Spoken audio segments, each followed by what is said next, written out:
আসসালামু আলাইকুম। এক দরিদ্র চাষী প্রতিদিন জমি চাষ করতে যায়।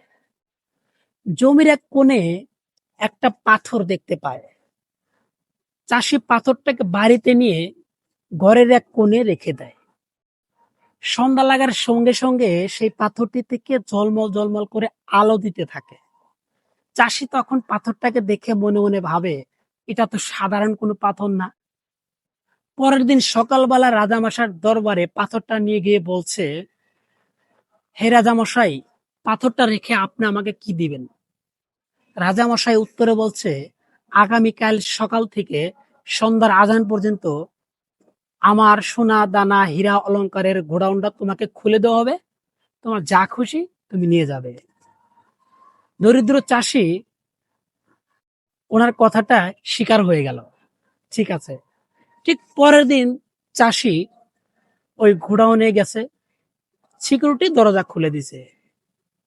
গোডাউনের ভিতরে ঢুকে দেখে, আহা, এত সোনা দানা হীরা অলংকার অভাব নাই। সে অনেক খুশি। আর একটু সামনে ধীরে ধীরে আগায় গেছে। আগায় যা দেখে, ওয়াও, সে খুশিতে আত্মহারা। এত সোনা দানা হীরা অলংকারে ভরা। তারপর ধীরে ধীরে আরেকটু আগায় গেছে। আরেকটু আগায় দেখে, ওয়াও ওয়াও, একটা হীরার খাট ফালানো আছে। চাষি ভাবলো, আমি তো কখনো হীরার খাটে শুইনি, আজকে একটু শুয়ে দেখবো। ঠিক, চাষি গিয়ে হীরার খাটে শুয়ে পড়ছে।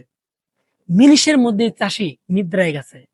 এক ঘুমে সন্ধ্যার আজান দিয়ে দিছে। ওদিকে সিকিউরিটি এসে চাষিকে ডাক শুরু করছে, ওহে ভাই, আপনার সময় শেষ, আপনি চলে যান। চাষি উঠে দেখে, আহা, সময় শেষ, আজান দিয়ে দিছে। চাষি বলল, আমি তো চলেই যাব ভাই, এক মুঠো স্বর্ণ নিয়ে যাই যাওয়ার পথে। সিকিউরিটি ঝাড়ি মেরে গলায় ধাক্কা দিয়ে, ঘাড়ে ধাক্কা দিয়ে বের করে দিয়ে বলছে, আপনার সময় শেষ, চলে যান। সিকিউরিটি মন খারাপ করে চলে গেল।